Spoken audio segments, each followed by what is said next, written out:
नेतृत्व करने वाले सभी नेतृत्वगण,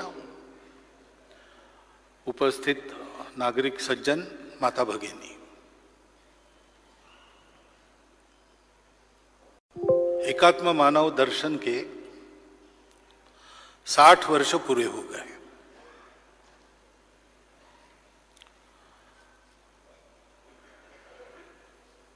एकात्म मानव दर्शन जब रखा गया सबके सामने, उस समय का विश्व का परिदृश्य और आज का विश्व का परिदृश्य, इसके दिखने वाले रूप में बहुत सारा अंतर है।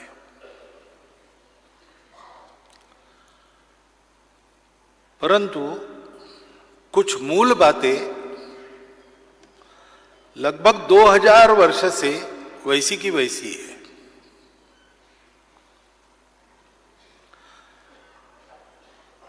उस समय भी जो प्रश्न विश्व के परिदृश्य के कारण लोगों के मन में आते होंगे, आज भी वही प्रश्न इस परिदृश्य को देखकर विचार करने वालों के मन में खड़े होते हैं। इस सारी परिस्थिति का चिंतन मन में चला होगा। दीनदयाल जी ने अपने सनातन विचार को देश काल परिस्थिति अनुसार एक नया रूप देकर प्रस्तुत किया है। एकात्म मानव दर्शन, ये नाम नया है, लेकिन वो दर्शन नया नहीं है। उस समय शायद लोगों के सामने रखने में, लोगों को समझने में सुविधा हो, इसलिए इसमें एक वाद शब्द था, एकात्म मानव वाद। परंतु एक बंद विचार का सेट इस नाते इसको दीनदयाल जी ने सोचा नहीं। तो कुछ सनातन तत्व, उसके प्रकाश में आज के परिस्थिति का विश्लेषण, उसके प्रकाश में उस पर उपाय क्या हो सकते हैं, इसका वर्णन, ये सारा रखने के बाद उसको अधिक अनुसंधान और विकास के लिए छोड़ दिया। किसी भी दर्शन का विकास होते रहता है, उसके प्रयोग होते हैं, उसके आधार पर जीवन को खड़ा किया जाता है, तो वो पूर्ण होता है। दीनदयाल जी के समय इस दर्शन के प्रयोग व्यापक प्रमाण पर हो, जागतिक परिस्थिति में जो प्रश्न है उसके उत्तर मिल रहे उससे ऐसा दिखाया जाए, इसके लिए जो आवश्यक परिस्थिति चाहिए वो नहीं थी, वो धीरे धीरे आ रही है। और इसलिए 60 साल के बाद भी विश्व के परिदृश्य के संदर्भ में एकात्म मानव दर्शन ये अत्यंत औचित्यपूर्ण, प्रासंगिक और अर्थपूर्ण बात है। ऐसा मैं ही नहीं केवल कह रहा हूं, 60 साल पहले शायद दीनदयाल जी की विचारधारा में काम कर रहे लोगों को ही ऐसा लगता होगा, उसमें भी सबको ऐसा लगता होगा कि नहीं होगा, ये अभी पता नहीं। लेकिन आज तो संपूर्ण विश्व में धीरे धीरे लोग इस मान्यता पर आ रहे हैं। विश्व के परिदृश्य को हम देखते हैं तो मिश्र चित्र हमेशा रहता ही है, सभी बातें अच्छी और सभी बातें खराब, ऐसा नहीं रहता। तो आज हम देखते हैं कि विज्ञान की प्रगति अपने चरम की ओर जा रही है।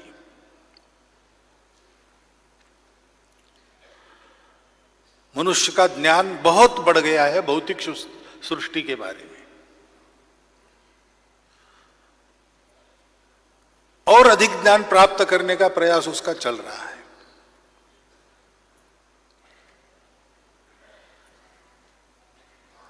उस विज्ञान के आधार पर सबका जीवन भौतिक सुख संपन्न हो,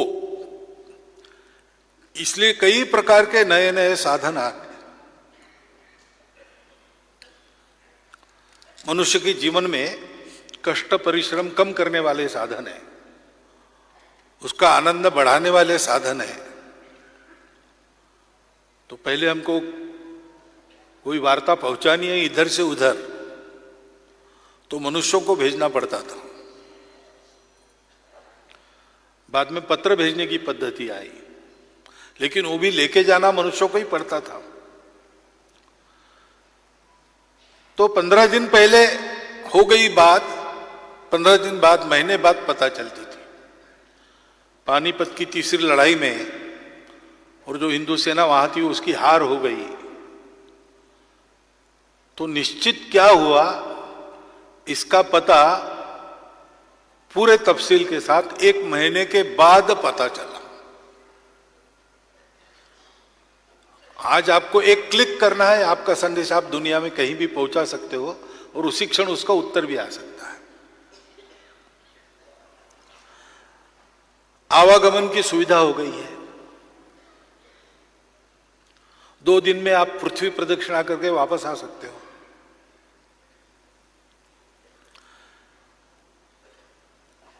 बीमारियों पर तरह तरह के उपाय निकले हैं।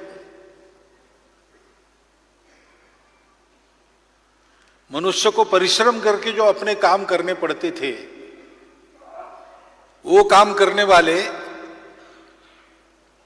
यांत्रिक सहायक अनेक प्रकार के निकले हैं। तो आपको कुछ करना ही नहीं पड़ता, उसको आवाज देना पड़ता है।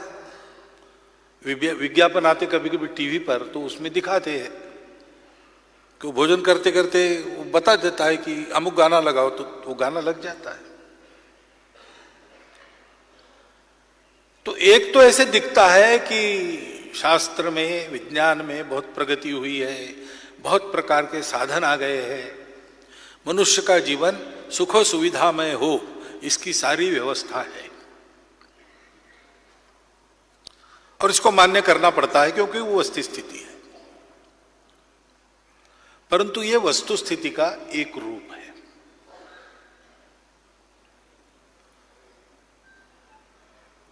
इस पर प्रश्न पूछे जा सकते हैं और प्रश्न लग रहे हैं। तो इतना सारा सुख सुविधा सब प्राप्त हो गई, क्या मनुष्य के मन में शांति और संतोष है? ऐसा पूछेंगे तो नकारात्मक उत्तर देना पड़ेगा। पूरे विश्व की चिंता मैं बता रहा हूं, और हम केवल देखकर कह रहे कि ऐसी चिंता है, ऐसा नहीं है। विश्व के लोग बोल रहे हैं। अभी संघ, राष्ट्रीय स्वयंसेवक संघ चर्चा का विषय बना है दुनिया में, तो उसको देखने के लिए बहुत लोग आते हैं विदेशों से, 5 महाद्वीपों से आते हैं। वो जब ये सारे कार्यक्रम हमारे देखते हैं, हमारे स्वयंसेवकों में बात करते हैं, उनका सारा व्यवहार देखते हैं, वो तरह तरह के कार्य कैसे चला रहे इसको देखते हैं, तो सारा ये देखने के बाद वो हमें एक प्रश्न पूछते हैं कि ऐसा काम चलने की हमारे देश में बहुत ज्यादा आवश्यकता है, हमारी नई पीढ़ी को ये हम सिखाना चाहते हैं, आप हमको प्रशिक्षित करेंगे क्या? अब इतनी विज्ञान की प्रगति वहां है, तो भारत जैसे देश के एक संगठन को वो ये प्रश्न क्यों पूछते हैं? तो फिर वो बताते हैं परिवारों में शांति नहीं, परिवार टूट रहे, नई पीढ़ी स्वैर होते चली जा रही और सारी मूल्य व्यवस्था ध्वस्त हो गई है, कैसे उनको वापस लाना? उत्तर नहीं है।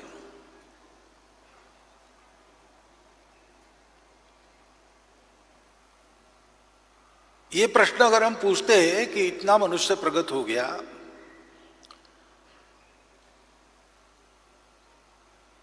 लेकिन उसकी मित्रता हो गई क्या सर्वत्र? तो स्पष्ट उत्तर मिलता है ऐसा तो हुआ नहीं है। जो कलह और युद्ध पहले चलते थे वो आज भी चल रहे हैं, पद्धति बदल गई, रहने दो, उनके पीछे मत लगो, अपना काम करके जाएगी। तो पद्धति युद्धों की बदल गई, लेकिन कलह कायम है।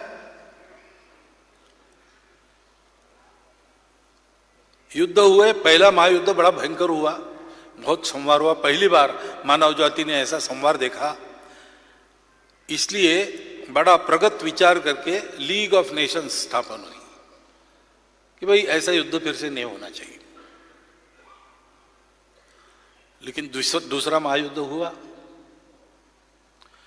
इसलिए लीग ऑफ नेशंस उसका विसर्जन हो गया, यूनाइटेड नेशंस शुरू हो गया। दुनिया की एक व्यवस्था कायम करने का और प्रयास हुआ। तो राष्ट्रों के राजनीतिक संबंध, आपस के जो प्रश्न हैं उसके समाधान, उसकी चर्चा उस मंच पर हो।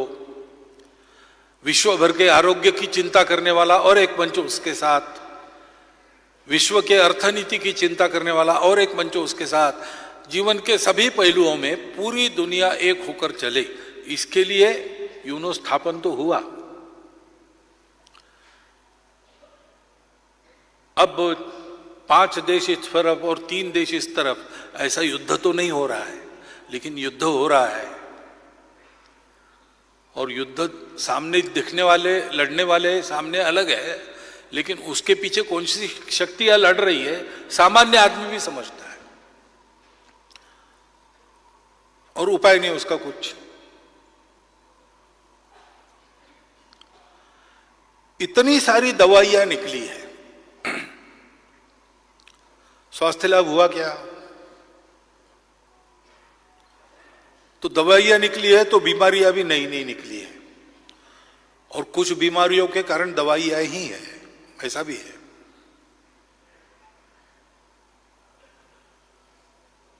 मनुष्य की प्रतिकार शक्ति कम हो गई। जो मनुष्य पहले सारी आबो हवा के उतार चढ़ाव पचा लेता था, वो आज बड़ा नाजुक हो गया है।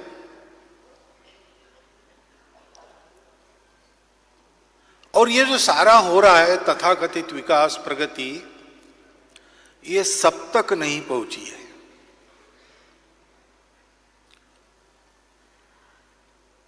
तो एक पूरा वर्ग ऐसा है कि जिसके पास ये सब नहीं पहुंचा है। विकास हो रहा है, लेकिन जिनका हो रहा है वो थोड़े लोग हैं। उनके विकास के लिए जो संसाधन है वो बहुत ज्यादा लोग जो विकास से वंचित है उनसे प्राप्त हो रहे हैं। 4% जनसंख्या विश्व के 80% संसाधनों का उपयोग करती है, और 96% जनसंख्या वंचित रहती है। असंतुलित विकास हो रहा है। और जैसे जैसे विकास हो रहा है वैसे विकसित और अविकसित इनमें जो खाई उत्पन्न होती है वो बढ़ रही है। आज की चिंतकों की भाषा में कहे तो अमीर अमीर हो रहे, गरीब गरीब हो रहे। ये दुनिया की बात मैं कर रहा हूं। दुनिया के चिंतक इन बातों को बोल रहे हैं। मनुष्य जाति का विकास तो हो रहा है, लेकिन मनुष्य जाति का अस्तित्व रहेगा कि नहीं, यह भी प्रश्न सामने है। मनुष्य के विकास ने मनुष्य का पोषण करने वाली सृष्टि को ही खा लिया।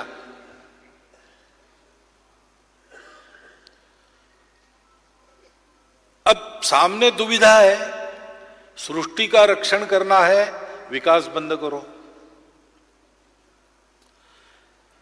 विकास को आगे बढ़ाना है, सृष्टि नष्ट होगी। दोनों एक साथ हो, इसका रास्ता क्या है? कुछ नहीं।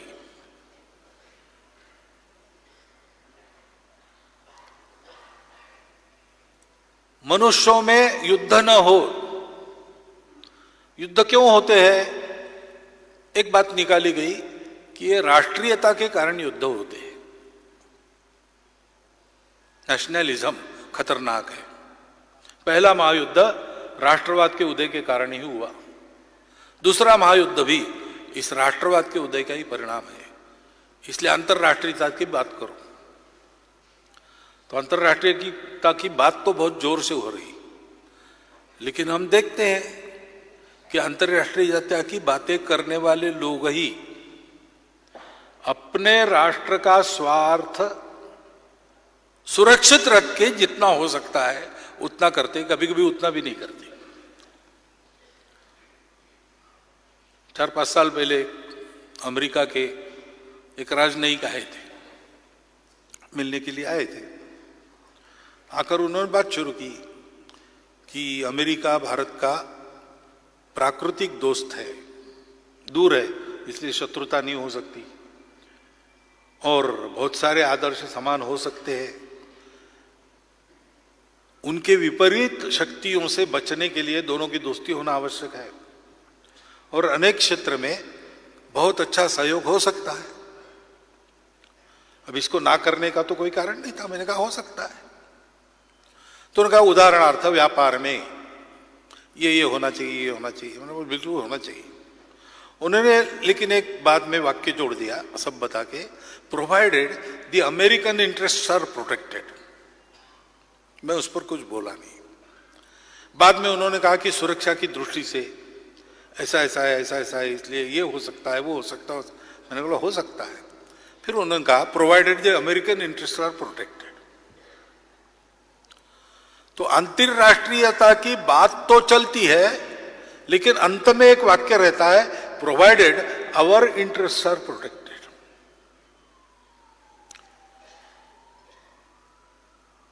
तो जिस चिंता से मुक्त होने के लिए मनुष्य जाति के विकास की बात है, वो चिंता सर्वाइवल की है। सृष्टि में स्ट्रगल फॉर एग्जिस्टेंस है, क्योंकि मानवों की चाह बहुत है, और चाह पूरी करने वाले साधन और वस्तुएं मर्यादित है, इसलिए स्पर्धा है। और इसलिए जो बलवान है वो जिएगा, परंतु दिखाई देता है कि जो बलवान है वही चिंता में है।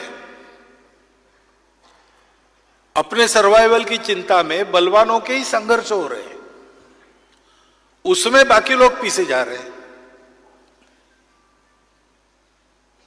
ये कैसे हो रहा है? एक तरफ मनुष्य के बौद्धिक विकास का इतना चरम, भौतिक विकास का इतना चरम, ज्ञान की वृद्धि, साधन सुविधा की उपलब्धि, ये सब मनुष्य जाति के पास है। लेकिन दूसरी तरफ हजारों वर्षों से चली आ रही समस्याओं का कोई उपाय अभी भी नहीं है। उल्टा स्थिति और बिगड़ रही है। पर्यावरण का विनाश तेज गति से हो रहा है। और इसलिए एक तरफ ये ज्ञान की जो साधना है उसमें नए नए बातों का अन्वेषण करना, और दूसरे तरफ इसका उपयोग करने वाला कोई बचेगा कि नहीं, इस चिंता में चिंतन करना। ऐसी स्थिति में आज दुनिया है।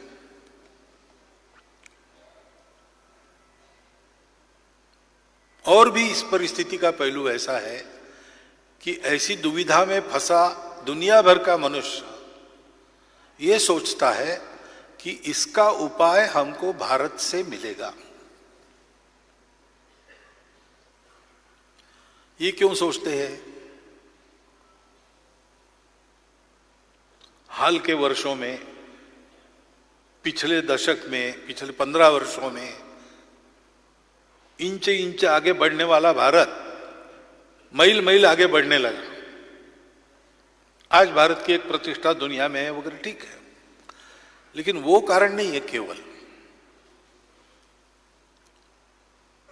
जिन प्रश्नों के उत्तर दुनिया के पास नहीं है, उन प्रश्नों के उत्तर देने के लिए जो चिंतन चाहिए, जो बुद्धि चाहिए, जो मन चाहिए और जो व्यवहार की आदत चाहिए, वो भारत के पास है।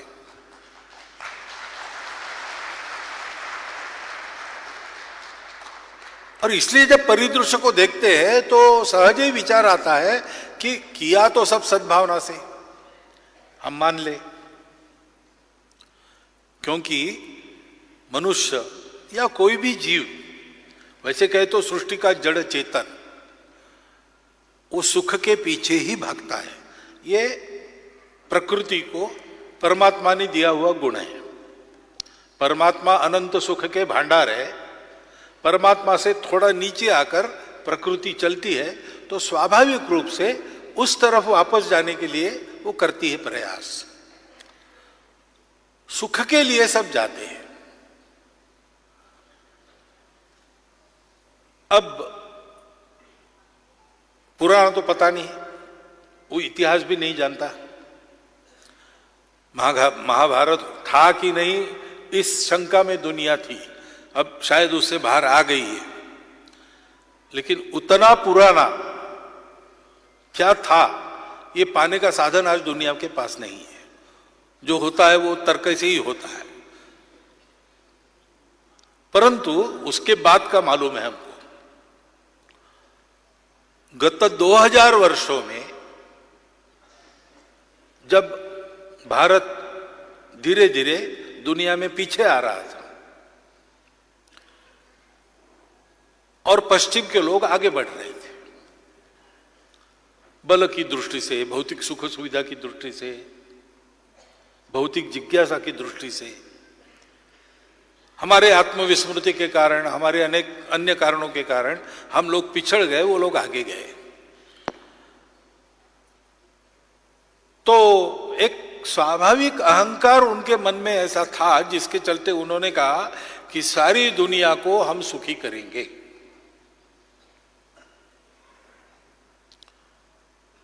हम सुखी करेंगे सारी दुनिया को। और उनके स्वभाव के अनुसार यह भी था कि हम ही सुखी कर सकते हैं सारी दुनिया को। और इसलिए सुख की खोज की उनकी जो परंपरा है, उसमें सुख तो बाहर ही खोजा जाता है।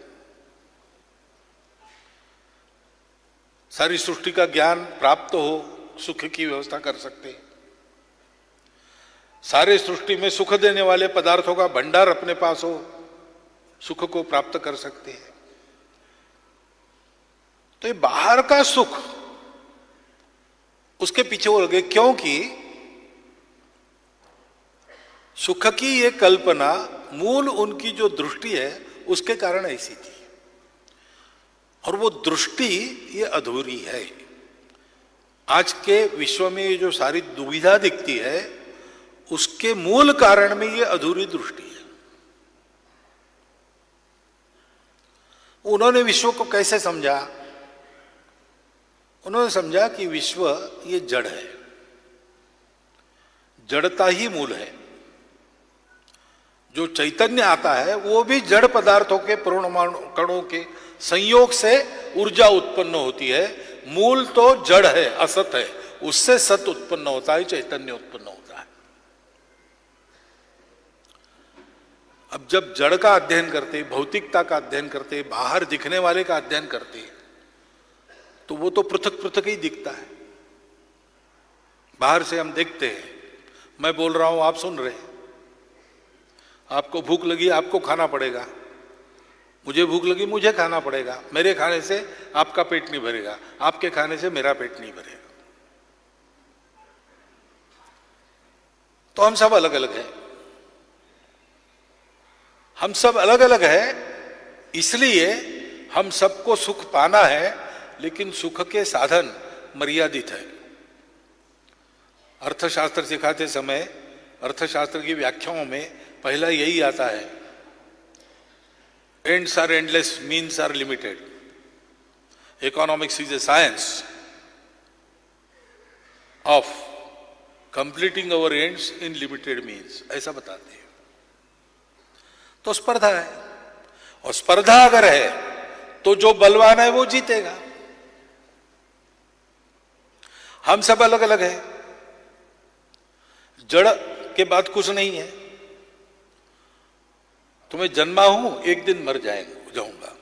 मरने के बाद मैं नहीं हूं, मेरा देह गया, मैं गया। तो क्या करना है? तो जितना जीना है उतना भरपूर जीना है, भरपूर सुख पाना है, और भरपूर सुख पाते रहने के लिए, अधिक समय जीने के लिए अपने आप को बलवान बनाना है। बाकी लोगों का क्या, उनकी चिंता बाद में करेंगे। जो हमारे उपयोग वाले हैं उनको रखेंगे, जो हमारे उपयोग के नहीं है उनकी उपेक्षा करेंगे, जो हमारे विरोध में आएंगे उनको समाप्त करेंगे। यह बिल्कुल तार्किक उपपत्ति है इस बात की कि जड़ता से सब उत्पन्न हुआ है, सुख बाहर के पदार्थों में है। ऐसा क्यों हुआ? तो ज्ञान के साधना की तपस्या में पश्चिम कहीं पर रुक गई, हम लोग रुके नहीं। हमारा देश ऐसा था, समृद्ध, सुजल सुफल मलेज शीतल, और सब ओर से सुरक्षित था। उस जमाने में जनसंख्या कम थी तो खाने को अंदर भरपूर पड़ा था। जो कुछ चाहिए हमारी भूमि देती थी, हमारी भूमि के जल जंगल जमीन जानवर सब देते थे। और इसलिए हमको जीने की स्पर्धा करनी पड़ती है, ऐसा साक्षात्कार कभी नहीं हो। हम सब साथ में जी रहे थे, बाहर से कोई आता नहीं था, इसलिए आक्रमण की भी आदत नहीं थी। तो जैसे जिनको ये करना पड़ा, उनका स्वभाव ऐसे बना कि बाहर का आदमी कोई दिखा अपरिचित कि पहले सावधान हो जाओ, आदमी कैसा है पता नहीं, ये डाकू भी हो सकता है, ये खूनी भी हो सकता है, अपने शस्त्र तैयार रखो, अपनी नजर सजग रखो। बाद में उसका परिचय होगा तो वो अपना कितना फायदा कर सकता है ध्यान में आएगा। फायदेमंद है दोस्ती करो, नहीं है छोड़ दो, और नुकसान करने वाला है तो कुछ न पूछते हुए पहले समाप्त करो। हमारा स्वभाव ऐसा नहीं बना।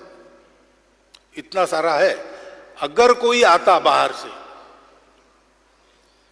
पर्वतों को लांग के पैदल या सागर को लांग के छोटी किश्तियों में बैठकर, तो हम कहते थे भाई यहां बहुत भरा पड़ा है, तुम आ गए हो, रुको तुम भी खाओ, हम सब खा रहे। और हमारे यहां पहले से ऐसा जीवन होने के कारण जो हमारी विविधताएं थी, भाषाओं की पहले से थी, पंथ संप्रदायों की भाषा की विविधता हमारे यहां पहले से थी। जन्म बिभ्रति बहुधा विवाचसम नाना धर्माणं पृथ्वी में यथोकसम, ये सारा ऐसा था। लेकिन वो कभी हमारे झगड़े के कारण नहीं बने, क्योंकि झगड़े का कारण ही नहीं था। मनुष्य की विविधता ये एक सीखने की बात हो गई, ये एक उत्सव करने की बात हो गई। हमने माना कि ये मनुष्य के अस्तित्व का श्रृंगार है, उसकी विविधता। तो इसलिए कोई आता, मेरी भाषा अलग है, कोई बात नहीं, हमारी इतनी है, तुम्हारी और एक। देवी देवता हमारे पहले से 33 करोड़ है, और एक आ गए, क्या बिगड़ता? हम ऐसे थे और सुख की खोज में निकले तो बाहर के पदार्थों तक खोज करके पश्चिम रुक गई। पुरानी कहानी है, छांदोग्योपनिषद में है, वृत्र, असुर और देव भौतिक वैभव के परम शिखर पर दोनों समाज थे, सब मनुष्य ही थे, प्रवृत्तियां दो थी। लेकिन भौतिक चरम सुख मिलने के बाद भी मन में संतोष नहीं था, इसलिए दोनों अपने अपने गुरु के पास गए कि संतोष, समाधान, शांति मिल नहीं रही है सब होने के बाद भी, क्या करें? तो बृहस्पति ने इंद्र को कहा और शुक्राचार्य ने विरोचन को कहा कि जाओ तुम ब्रह्मा जी के पास जाओ, उनके पास आत्मविद्या है जो आत्मा जानने के लिए काम आती है, और आत्मा को जानने के बाद कुछ भी जानना शेष नहीं रहता, आत्मा को पाने के बाद कुछ भी पाना शेष नहीं रहता, वो सर्वथा संतोष शांति का उपाय है। तो दोनों गए समिधा धारण करके, वलकल पहन के, शिष्य भाव से। ब्रह्मा जी ध्यानस्थ थे, समिधा एक तरफ रख के बैठ गए। जब ब्रह्मा जी जाग गए, उन्होंने देखा वलकल पहने, समिधाएं ला के रखी है, तो कहा शिष्य भाव से आए हो तो कुछ सीखना चाहते हो, क्या सीखना है? तो उन्होंने कहा हमने सुना कि आपके पास आत्मा है, हम आत्मा को देखना चाहते हैं, उसको देखने से, उसको पाने से कुछ पाना शेष नहीं रहता, और उसको एक बार सुख, शाश्वत सुख मिल जाता है, शांति मिल जाती है। तो ब्रह्मा जी ने कहा, देखो भाई, तुम देखना चाहते हो, तुम कैसे देखते हो? तो दोनों ने कहा, आंखों से देखते हैं। तो ब्रह्मा जी ने कहा, नहीं, आंख तो यंत्र है। व्यक्ति मरने के बाद 6 घंटे के अंदर, 2 घंटे के अंदर आंख निकाल के दूसरे को लगा सकते हैं, वो तो यंत्र है। उनका यंत्र है, उसमें देखने वाला बैठा है, वो आंखों में बैठा है, उसको तुम देख लो। तो दोनों एक दूसरे के सामने खड़े हो गए, एक दूसरे की आंखों में देखा, तो वहां तो अपना ही प्रतिबिंब दिखता है। तो दोनों ने ब्रह्मा जी को पूछा कि क्या ये प्रतिबिंब हमें? हम तो इसको रोज दर्पण में देखते हैं, पानी में भी देखते हैं, शांत जल में, वही है आत्मा। तो ब्रह्मा जी ने कुछ बोला नहीं, इसलिए दोनों ने मान लिया कि बस हाड़ मास के जो हम ही है, आसमां पे है खुदा और जमी पे हम, चलो वापस। लेकिन वापस जाते समय, वैतरणी नदी पार करते समय विरोचन चप्पू चला रहा था, इंद्र देख रहा था, तो चप्पू चलाने से प्रतिबिंब नष्ट हो रहा है। तो आत्मा तो अमर और शाश्वत है, तो इसका मतलब ये तो आत्मा नहीं है। ब्रह्मा जी ने कुछ हमको एक झांसा दिया है। तो इंद्र ने कहा विरोचन को, चलो पूछते हैं। विरोचन तैयार नहीं हुआ। भाई एक बार दिया ब्रह्मा जी ने हमको उपदेश, वही ठीक है, हम ही सब कुछ है। हाड़मास की दिखने वाली ये देह है, ज्ञानेंद्रियों से प्रतीत होने वाला ये जो जड़ जगत है, वही सब कुछ है। और वो रुक गए, हम नहीं रुके। इंद्र वापस गया, उसने तरह तरह की ब्रह्मा जी ने दी हुई पहेलियां बुझाई और अंत में उस आत्मज्ञान को प्राप्त किया। ऐसी कथा है हमारे उपनिषद, हम देखते हैं क्रम से। तो पुराने उपनिषदों में बाहर है क्या, वो खोज रहे सत्य को। अग्नि में है क्या, वायु में है क्या, पृथ्वी में है क्या, और धीरे धीरे आगे बढ़ते हुए वो अंदर मुड़ जाते हैं। सांसों में है क्या, प्राणों में है क्या, मन में है क्या। ऐसी खोज करते करते हमको वो बात मिल गई, उनको नहीं मिली, इसलिए उनकी दृष्टि अधूरी रही। और इसलिए किसी का किसी से संबंध नहीं है, संबंध सौदे का है, फायदे का है। मेरा कितना फायदा होगा, इसके आधार पर संबंध बनते हैं, उसी के आधार पर बिगड़ते हैं। सारी बातों से अपना फायदा प्राप्त करना है, सृष्टि से भी वही प्राप्त करना है। और हमारी भूख का तो अंत नहीं है, तो फिर सबका उपयोग करने की प्रवृत्ति सबका शोषण करने की ओर ले जाती है। जो बलवान है वो दुर्बलों का शोषण करता है। अब ये जब चला तो इस पर नियंत्रण करने के लिए राजा बनाया। राजा बनने के बाद कुछ दिन ठीक चला, लेकिन बाद में राजा ही लुटारू बन गया। इसलिए फिर तपस्या साधना करने वाले लोग वहां पर भी थे, उन्होंने एक जनता में जागृति लाई कि राजा असली तो भगवान है, वो राजाओं का राजा है। जो राजा उसके नियम के अनुसार राज्य चलाएगा उसको मानेंगे, असली राजा वो है, नहीं तो नहीं मानेंगे। तो इसलिए इन पंथ संप्रदायों के मोक्ष मार्ग के तत्वज्ञान पर आधारित राज्य सत्ताएं बनी। इस प्रकार का एक बंधन आ गया, अनुशासन आ गया, कुछ देर ठीक चला, लेकिन फिर इन दोनों की युति हो गई। तो हमको दुनिया के इतिहास में एक दौर ऐसा भी मिलता है जब फ्रांस के जागीरदारों को पैसे देके स्वर्ग में सीट रिजर्व करनी पड़ती थी, जैसे हम ट्रेन वेन का करते हैं। और जितना पैसा देंगे उतनी अच्छी सीट स्वर्ग में मिलती थी। अब कैसे, यानी जो रक्षक वही भक्षक हो गया। जनता त्राही त्राही मचाने लगी, लेकिन उसी समय विज्ञान आ गया और एक तर्क शुद्ध विचार करके जो कुछ है प्रमाणित करो, हमारे आंखों के सामने बताओ, प्रतीति के बिना हम विश्वास नहीं रखेंगे। तो वैज्ञानिक कहते थे कि भगवान अगर है तो उसको भी हमको परीक्षण नली में आना पड़ेगा, हमारे टेस्ट ट्यूब में आना पड़ेगा, तभी हम उसको मानेंगे। तो इस त्रासदी से जनता मुक्त हो गई और विज्ञान के आधार पर हम आगे बढ़े। हम जानते कुछ दिन तो अच्छा चला ही, लेकिन बात साधनों की नहीं है, बात आपके ज्ञान की नहीं है, बात आपके प्रवृत्ति की है। प्रवृत्ति क्या है?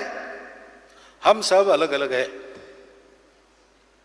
हम जुड़े नहीं है, हमको अपना जीवन जीना है अच्छे से, इसलिए दूसरों के जीवनों का उपयोग करना है। उपयोगी है उनको, उनका रक्षण करना है। जो हमारे उपयोगी है उनका हम रक्षण करते हैं। वयम रक्षामः, यही राक्षस प्रवृत्ति है। इस अधूरी दृष्टि के आधार पर सब चला है। तो हम देखते हैं कि शरीर का सुख तो भरपूर मिलता है, लेकिन शरीर का सुख बहुत लेने वाले लोग प्रायः मन के और बुद्धि के सुख को नहीं प्राप्त करते। पैसा कमाने के लिए मेहनत करते हैं दिन रात, परिवार ठीक चले, लेकिन पैसा कमाने वाला दिन भर घर के बाहर रहता है तो बच्चे भी उसको पहचाना कभी कभी भूल जाते हैं। ऐसा एक विनोद चलता है। इतना अतिवाद नहीं होता होगा, लेकिन कहते हैं कि छुट्टी के दिन और महाशय घर पर रहे तो बच्चे पूछने लगे माता जी को कि नया आदमी कौन है घर में, क्योंकि सुबह 5 बजे दुकान में चले जाना, रात को 11 बजे के बाद आना। मनुष्य को सुख चाहिए, यानी क्या चाहिए? नित्य अनुभव तो अपना ऐसा है कि केवल शरीर का सुख मिलके समाधान नहीं होता। रसगुल्ले अच्छे लगते हैं तो रसगुल्ले खिलाऊंगा, लेकिन एक रसगुल्ला खिलाऊंगा तो एक जूता मारूंगा, तो मनुष्य मान्य नहीं करता। कई बार कोई मन को अतिरंजित करने वाला कोई है, अच्छा नाटक है, सिनेमा है, कुछ देखते समय भोजन का समय हो जाता है, भोजन नहीं करते। भोजन हाथ में है तो भी टीवी को देखते रहते, क्योंकि वहां कुछ मन का सुख है, वो भी चाहिए। बुद्धि का भी सुख चाहिए। कुछ करने को, सोचने को नहीं रहा तो आदमी विमनस्क बन जाता है, पागल बन जाता है। और पेट में अन्न नहीं है, मन को रिझाने वाली कोई वस्तु आसपास नहीं है, लेकिन गणितज्ञ है, गणित में रुझा है और एक समस्या छूट गई तो उसको स्वर्ग सुख का आनंद मिलता है, बुद्धि का सुख मिलता है। ये तीनों आनंद मालूम है दुनिया को, वो जानते हैं शरीर का भी सुख होता है, मन का भी सुख होता है, बुद्धि का भी सुख होता है, लेकिन इसको एक साथ प्राप्त करना उनको पता नहीं।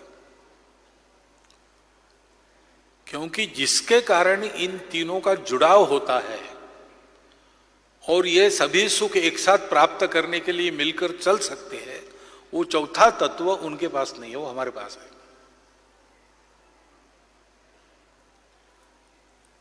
मनुष्य को सुखी करने प्रयोग हुए, कितने प्रयोग हुए 2000 वर्षों में।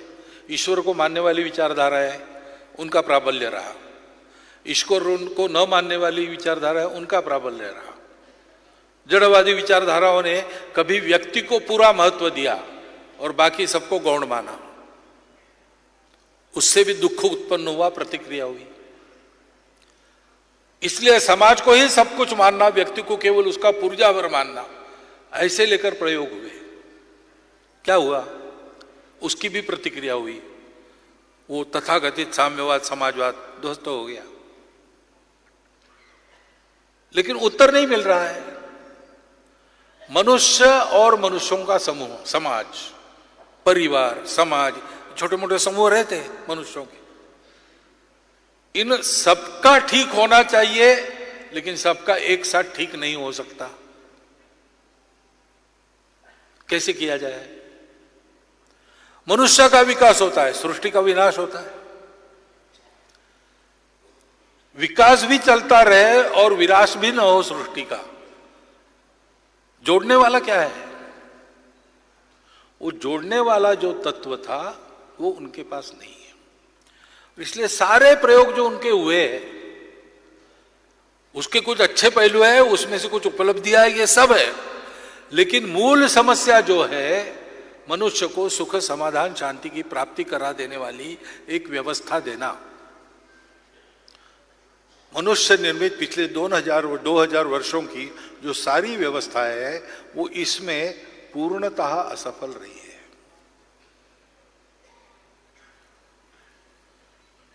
वो सब बेकार नहीं है, लेकिन वो सब अधूरी है, और जब तक वो पूरी नहीं करते अपने आप को, तब तक वो ये जो ध्येय है मनुष्य का सुख, उसको प्राप्त नहीं कर सकते। और उनको पता है, दुनिया को जानते हैं, दुनिया का ज्ञान सबका बड़ा है, उनको भारतवर्ष में दिखता है कि ये सारी बातें यहां पर एक साथ चलती है, और इतिहास जानते हैं तो उनको ध्यान में आता है कि भारतवर्ष ने सारी दुनिया के लिए ऐसी एक व्यवस्था दी थी जिसमें ये सब कुछ एक साथ प्राप्त कर सकते थे। सारी दुनिया इसके कारण कम से कम 3000 वर्ष तक सुख शांति का जीवन जीती रही थी। उस व्यवस्था के पदचिन्ह आज भी संपूर्ण 5 महाद्वीपों के लोगों में मिलते हैं। भारतवर्ष के लोग भी मेक्सिको से साइबेरिया तक गए, उन्होंने किसी को जीता नहीं, किसी को लूटा नहीं, सबको जोड़ा और जैसे थे उससे अच्छा किया। हम नई व्यवस्था का डंका पीटते हुए सारी दुनिया पर अपना डंडा चलाते हैं, हमारी भी व्यवस्था ध्वस्त हो जाती, वो व्यवस्था भी नहीं चलती। हर 15 वर्ष के बाद हमको अपना विचार बदलना पड़ता है, और युगों से भारतवर्ष में एक शाश्वत विचार, उसके आधार पर आज भी समाज जीवन चल रहा है, आज भी चल रहा है वही जीवन। प्राचीन समय के भारतवर्ष के कपड़े, भाषा, खान पान सब बदल गया है, लेकिन अभी भी यहां का रिक्शा वाला भी कहता है, साहब पैसा तो मुर्गी भी नहीं खाती। वो जीवन, वो प्रवृत्तियां अभी भी देखने को मिलती है। इतने लंबे कालखंड में सब उतार चढ़ावों में एक शाश्वत विचार आज भी जीवन की धुरी बना है, और हमको अपनी थियरी हर बार बदलनी पड़ती है। इसलिए दुनिया को आज भारतवर्ष से अपेक्षा है। भारतवर्ष का जो प्राचीन सनातन विचार है, जिसको एकात्म मानव दर्शन के रूप में काल सुसंगत रूप में प्रस्तुत किया गया, उसका समय अब आया है।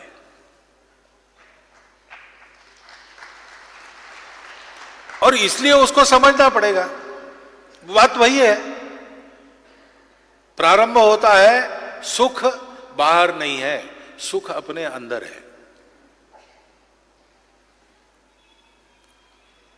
लड्डू अच्छे लगते हैं तो कितने खाएंगे आप? लड्डू तो वही है, एक जगह से बने, एक से बने, 10 खाएंगे, 50 खाएंगे, 100 200 खाएंगे, कभी तो लगेगा कि अब नहीं चाहिए। लड्डू तो वही है, उसमें सुख होता तो अभी भी चाहिए, ऐसा लगता नहीं होता है। ज्यादा मनोहार किया तो समय आता है, लड्डू देखने के बाद उल्टी हो गई ऐसे लगता है। लड्डू तो वही है, सुख उसमें नहीं है, सुख आपके मन में है, अंदर है। और अंदर के सुख को जब देखने के लिए जाते तब ध्यान में आता है कि ये विश्व पृथक नहीं है। पृथगात्म दृष्टि ये बहुत बड़ी भूल है। यह विश्व एकात्म है, एक तत्व सब में है, जो अपने आप को इतने सारे रंग रूपों में, इतने सारे नामों में व्यक्त कर रहा है। और इसलिए जो कहा गया, महेश जी ने अभी प्रस्तावना में कहा कि एक कण भी हिल जाता है, सारे विश्व पर उसका परिणाम होता है।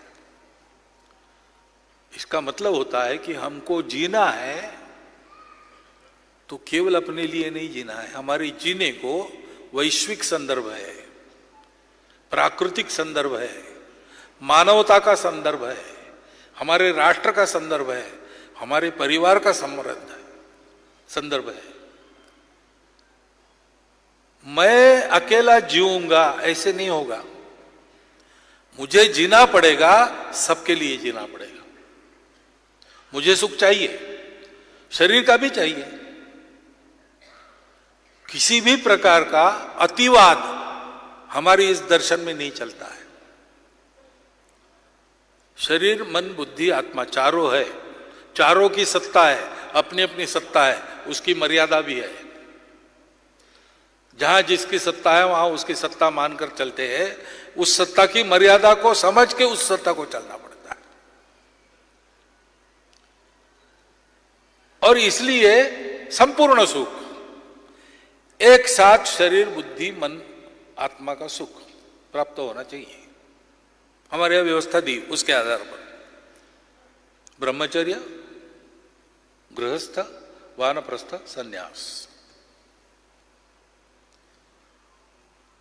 अपना क्रमिक विकास करते चलो, साथ साथ सबका हित साधते चलो। पहले सक्षम बनो, बाद में गृहस्थ बनो और सबको आधार दो। अपना गृहस्थाश्रम अपने लिए नहीं होता है, गृहस्थाश्रम समाज के लिए होता है। गृहस्थ यानी उसका कुटुंब होता है, कुटुंब समाज की इकाई है। बाहर समाज की इकाई व्यक्ति को मानते हैं, हमारे व्यक्ति इकाई नहीं है, इकाई कुटुंब है। सामाजिक जीवन का पूरा प्रशिक्षण परिवार में होता है। बड़ों से कैसे व्यवहार करना, छोटों से कैसे व्यवहार करना, पूरे परिवार के सुख के लिए अपने सुख पर संयम कैसे करना। अपना अहंकार है उस इतना बड़ा नहीं होने देना कि दूसरों को उपद्रव हो। दूसरों के भी अहंकार है, उनकी भी इच्छा तृप्ति होनी चाहिए, ये जानकर अपना व्यवहार करना। ये सारा जो सामाजिक व्यवहार का प्रशिक्षण है परिवार में होता है। आज भी हमारे देश का अर्थतंत्र कहां से चलता है? हमारे परिवारों से चलता है। हमारे यहां भी शेयर बाजार है, उद्यमी है, व्यापारी है, सब लोग हैं, वो भी करते हैं उसमें योगदान। परंतु मुख्यतः हमारा आर्थिक व्यवहार परिवारों से चलता है। और इसलिए दुनिया में उतार चढ़ाव होते हैं, सबसे कम परिणाम हमारे यहाँ होता है, क्योंकि हमारी संपत्ति इतने परिवारों में विकेंद्रित है। हमारी संस्कृति के संस्कार, हमारी परंपरा, हमारा स्वत्व, ये पीढ़ी दर पीढ़ी प्राप्त होता है। क्यों होता है? परिवारों में होता है। इस परिवार की इकाई में जीना सीखने वाला ये सब प्रशिक्षण ले लेता है। उसको पता चलता है कि मेरा विकास होगा तो मेरे परिवार का होगा, और मेरा परिवार अच्छा हुआ तो मेरे गांव का विकास होगा, मेरा गांव अच्छा बनेगा तो जनपद को अच्छा करेगा। ऐसे बढ़ते बढ़ते उसका मान है। एक आदमी बहुत अच्छा है, उत्कृष्ट गुण वाला है, उसका मान है, लेकिन वो अपने परिवार के काम आता है तो लोग और उसको सम्मान देते हैं। ये होनहार बच्चा है, अपने घर को इसने बड़ा किया। और कोई घर अगर गांव का आधार बनता है, उनका मान बढ़ता है। ऐसे करते करते जो संपूर्ण विश्व को अपना मानकर चलता है, उसके सामने तो सब लोग साष्टांग नमस्कार डालते हैं। कोई कितना कमाता है उसका भी महत्व है। अच्छी कमाई करने वालों को आदर से देखते हैं हम, लेकिन अच्छी कमाई करने वालों से ज्यादा अच्छा बांटने वालों को हम आदर से देखते हैं। और जो अपना सब कुछ अन्य के लिए दे देता है, उसको हम सर्वोच्च मानते हैं। स्वामी विवेकानंद कहते थे, खुद के लिए जिए तो क्या जिए, मर गए। सबके लिए जिए तो वास्तव में मनुष्य का जीवन जिए। ये हमारा दर्शन है, क्योंकि ये आत्मा जोड़ती है। ये आत्मा ही सृष्टि में परमात्मा है, जो सृष्टि को, सृष्टि के समस्त जीवों को, वनस्पतियों को, इन सब के व्यवहारों को जोड़ती है। इसलिए वैद्यराज जंगल में जाते जड़ी बूटी के लिए, तो मंगल के दिन जाना विहित है। जाते हैं एक मंगल को, प्रार्थना करते हैं पहले जड़ी बूटी के पौधों से कि मनुष्य के कल्याण के लिए आपके कुछ अंगों की आवश्यकता मिलेगी, अगले मंगलवार मैं आऊंगा, कृपया वो मुझे प्रदान कीजिए। और एक पौधा उखाड़ता है तो उसको 10,000 पौधे लगाने हैं। ये अपना पुराना नियम है, शास्त्र है। क्योंकि ये सारी बातें ये सब जुड़ी है, सब में आत्मा है, इसलिए सब चैतन्य है। चैतन्य की निर्मित सृष्टि है और इसलिए सब में पवित्रता, सब में चैतन्य देखकर अपना व्यवहार करना। ऐसा करते हैं तो व्यवहार का भाव एक ही होता है, कृतज्ञता, और कुछ नहीं। शोषण का भाव आ ही नहीं सकता। हम उपकृत है सारे विश्व के। मैं एक जीता हूं तो मेरा जीवन चलाने वाला कितना है, जाने अनजाने चाहे अनचाहे उन सबसे मैंने प्राप्त किया है। अब मैं बड़ा होऊंगा तो उन सबको वापस करूंगा। ये गिव बैक वगैरह वगैरह आजकल वाक प्रचार आए हैं, वो कि हमारे लिए नई नहीं है, बहुत प्राचीन है। इसको समझकर हम चले। 10,000 वर्ष कृषि हो रही अपने देश में। अफ्रीका की कुंवारी जमीन में पाश्चात्य लोग गए, 400 साल खेती करने के बाद वहां की जमीन बंजर हो गई। अब 3 साल विश्राम दो, उसमें वो सब रसायन डालो, कैसे तो भी उसको फिर से जीवित करो, ये चलता है। हमारे यहाँ 10,000 साल से कृषि चली। कभी पोल्यूशन हुआ? कभी कैंसर ट्रेन चली? वो तो हमने केमिकल्स का उपयोग करना सीखा तब से चली है। क्योंकि हमने सब में चैतन्य देखा, क्योंकि हमने सबको जोड़ने वाली कड़ी को पकड़ा। और इसलिए हमने कहा कि अर्थ काम मोक्ष आवश्यक है। मनुष्य को शरीर है, मन बुद्धि है, अर्थ काम आवश्यक है। इनसे परे जाने की इच्छा होती है, मोक्ष भी आवश्यक है, परंतु तीनों एक साथ चाहिए और तीनों से सबका कल्याण होना है तो इसके लिए धर्म का अनुशासन चाहिए।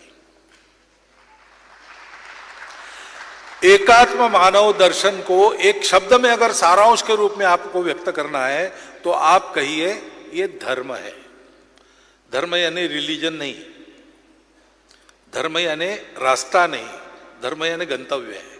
रास्ते अनेक होते हैं, उनको गंतव्य की तरफ जाना है। जो रास्ते अपना गंतव्य भूल गए वो उपद्रवी बन गए, हम देखते हैं। लेकिन हमारे सब रास्ते उधर ही जा रहे हैं क्योंकि पहले से वो उस गंतव्य के अनुशासन में है, धर्म के अनुशासन में है। धर्म सबकी धारणा करने वाला होता है, वो सबको चलाता है। उसमें देव राक्षस दोनों का जीवन है। शिबिर राजा की कहानी आजकल मैं बता रहा हूं, सब जगह आपने सुनी है, लेकिन सोचने लायक है। कबूतर आता है शिबिर राजा के पास, मुझे बचाओ। बाज उसके पीछे लगा है। राजा उसको आश्रय देता है। बाज आता है, कहता है कबूतर कहाँ है, मुझे खाना है, भूख लगी है। राजा कहता है मैंने उसके रक्षण का भार लिया है, वो मेरी प्रजा है, मैं तुम्हें उसे मारने नहीं दूंगा, मेरा धर्म है उसकी रक्षा करना। यहां तक तो समझ में आता है। बाद में बाज कहता है कि तुम मुझे धर्म की दुहाई दे रहे हो, लेकिन तुम्हें मालूम नहीं क्या प्रकृति ने मुझे धर्म दिया है। मैं तुम्हारे जैसे घास फूस खाकर जिंदा नहीं रहता, उसको खाऊंगा तब मैं जिंदा रहूंगा। मेरे धर्म की हानि करके तुम अपना धर्म कैसे संवार रहे हो? धर्म तो ऐसा नहीं होता। धर्म सर्वेपि सुखन संतु के लिए है। तो मुझे दुख में डालकर तुम कबूतर को सुख पहुंचाओगे, वो कहोगे तुम बड़े धार्मिक हो, ये कहां की बात है? अब राजा इस पर क्या कहता है? राजा कहता है तुम्हारी बात सही है। अब देखिए, ये समस्या अगर लीगली सुलझाने का प्रयास हुआ तो उत्तर क्या है? कुछ उत्तर है। 3 बातें आती है। या तो राजा छोड़ दे इस मामले को, ये बाज और कबूतर के झगड़े में हम नहीं पड़ते, ये राजा का काम नहीं है, जो होना है हो दो। या कबूतर को बचाओ, बाज को मारो, या कबूतर को छोड़ दो, बाज को कोकर पीछा खा ले तू। इसमें समाधान नहीं हुआ समस्या का। लेकिन राजा धर्म की बात कर रहा है, वो कहता है कि तुम्हारी बात सही है, तुम्हारा भी धर्म है, तुम्हारा धर्म मांस खाना है, कबूतर का ही मांस खाना, ऐसा नहीं है। तो मेरे शरीर से कबूतर के वजन के बराबर मांस तुम खाओ, तो कबूतर भी बचेगा, तुमको भी खाना मिलेगा, मैंने उसकी रक्षा की, मेरा धर्म भी पूरा हो जाएगा। यह धर्म दृष्टि है।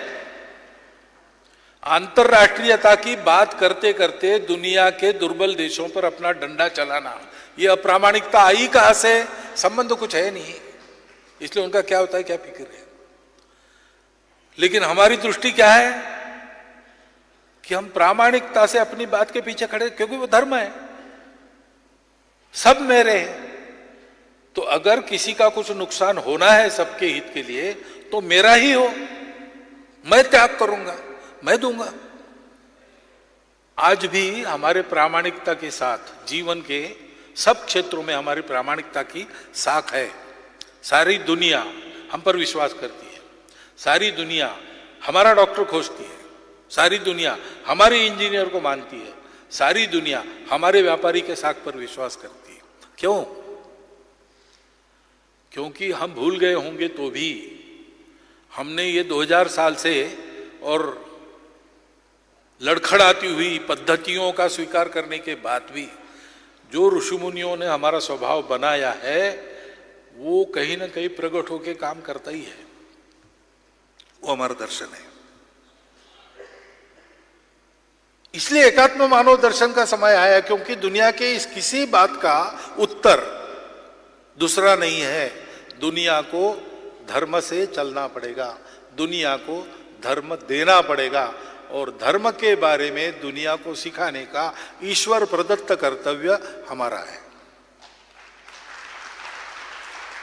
हम माने न माने, नियति भारतवर्ष का कान पकड़कर उससे ये काम करा लेने वाली है।